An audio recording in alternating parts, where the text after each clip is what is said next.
I guess I should have known it was coming to an end when I walked into my living room that day. I guess, to an extent, we both knew it was coming to an end.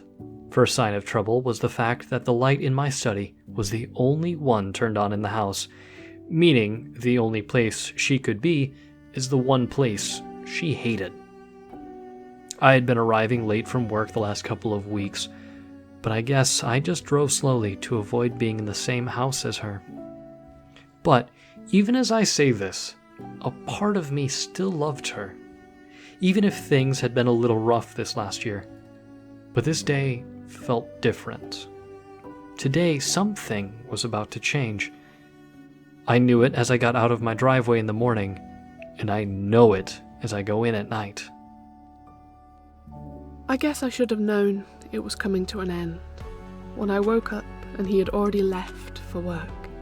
Not a goodbye, honey, or even a note explaining why he had to leave for work early. I went about my day as I usually did, had breakfast alone, took care of the garden and worked on my novel, had lunch and took a nap in the afternoon. Today was different, and I didn't know if I could place why. After all, I was sure that his late arrivals at home didn't mean that he was off with some mistress. He wasn't like that. There must have been something in his mind that made him act distant. An inch of loneliness that his eyes practically yelled. As I go through the garage door, I knew it was coming, so I neglected my usual greeting. No, honey, I'm home, or light whistling. I just took off my shoes, left my briefcase and my jacket on the living room sofa, and poured 2 glasses of Merlot. I sighed and walked towards my study. The door was closed, and I debated whether I should open it or not. Maybe something wasn't going to happen at all. Maybe we could both continue with this facade. I was lying to myself, and it was time to face the music. With an even deeper sigh, I propped the door open with my arms.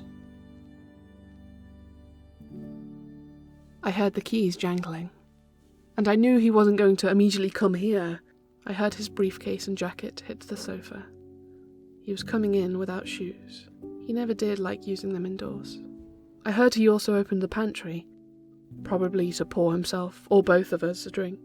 Whether it could be whiskey, gin, or perhaps wine, I had no idea if he shared the same ill-fated thoughts as I did. Perhaps he did, and this would be a lot easier than I imagined. If he didn't, well, if he didn't, I'll deal with it later. Little help here? I said with a fake joyous voice, as if pretending to joke. She faked surprise to see me come in at the same time I faked surprise at her being in the room she so despised. She was sitting on the carpeted floor, but with a quick action, she stood up, opened the door, and I handed her 1 glass of wine. She closed the door behind me and sat back down on the carpet. I sat in a leather chair which I use for work. We stared at each other, glass in hand, and for what seemed like an eternity, didn't say a single word. I thought the spark we had had at some point was still alive when he came in. He always found a way to make me laugh. But this time, his lies were obvious. He knew the jig was up. He knew something was wrong. His undone blue tie, pearl white shirt and black slacks were all but a mask of relaxation hiding the deep realization that was happening within. I sat up to help him with the door and sat back down into the carpet, amongst thrown away documents, a couple of pens and coffee stains. He sat in his old, torn a little to be honest, leather chair. We stared, both at the wine and at each other. We knew something was wrong, and neither of us wanted to be the first one to address the elephant in the room. I was the one that broke first. She had always had some power over me. I just couldn't resist it. Watching her suffer broke me as well. Look, I know you feel something's wrong. I feel it too. I guess there is something wrong if we both feel it. I guess so. Another awkward silence followed. Honey, I said inquisitively. Do you love me? Just what kind of a question is that? She responded brashly. Of course I love you. Then what's going on? Right here, right now, what are we doing? And why did we pick today to do it? I don't know. We both took a sip of wine and stared at the floor. Her brunette hair had always mesmerized me. But there was something that made me stare at the mahogany desk instead. Turns out he was the one to start the conversation. The last conversation we might have when we could honestly say that we loved each other. His first question, though, kind of threw me off. He had never been the insecure type. He could be sweet, but I'm sure that if he asked me if I loved him, he must have a reason to doubt it. As for the second question, I honestly didn't know. Maybe it's time we both laid down all of our cards and figured out what we're doing with all this. I made a superhuman effort to avoid an impromptu voice crack and took another sip of my cup. Well, as far as I know, he answered with his smug courtroom voice. We love each other, have always loved each other, and will always love each other. Is that the truth? Or is that the truth that you want to prove to yourself? I could tell she was hurting. She was unusually aggressive in her responses and had taken a defensive stance in her arguments. I thought it was our truth, the truth that we believed in. Well, I have no idea what truth you have been believing in the last few weeks.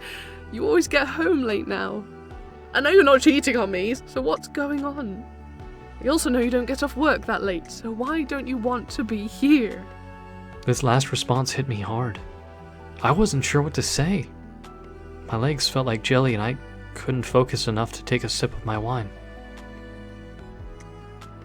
Well, what about you? I managed to put up a wall. I've been practically living with a ghost. You never say anything to me. Always working on your novel. You even pretend to be asleep when I go to bed. He was right. There was no use hiding it.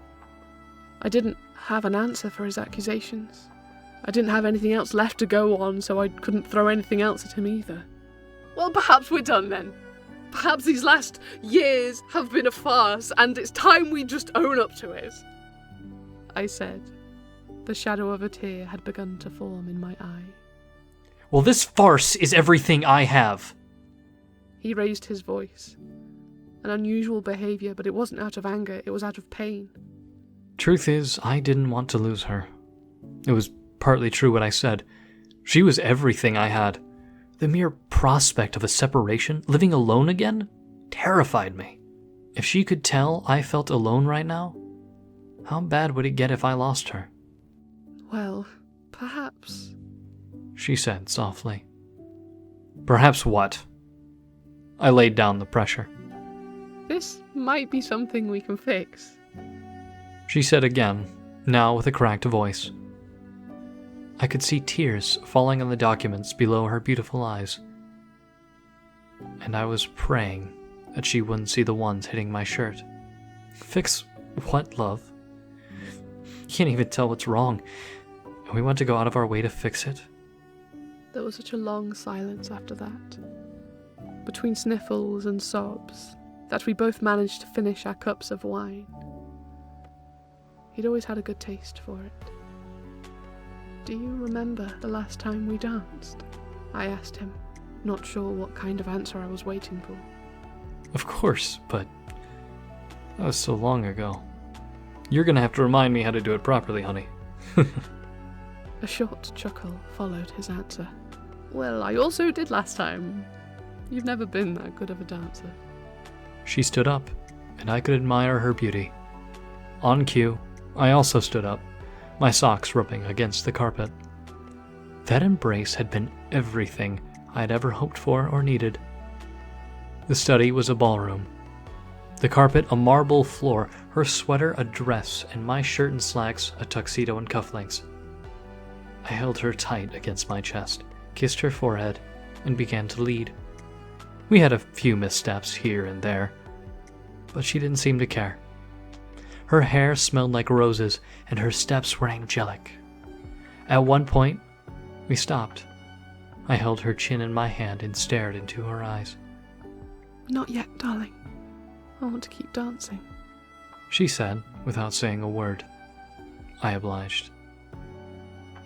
And just like that, we danced. Both of us, as one. Whatever spark had been there once will probably never be reignited. But in that moment, as both of us danced, it was like going back to when everything was fine. We both agreed to keep dancing, but to this day, I don't have the answer if we did it out of love or out of fear that if we ever stopped, we might never dance again.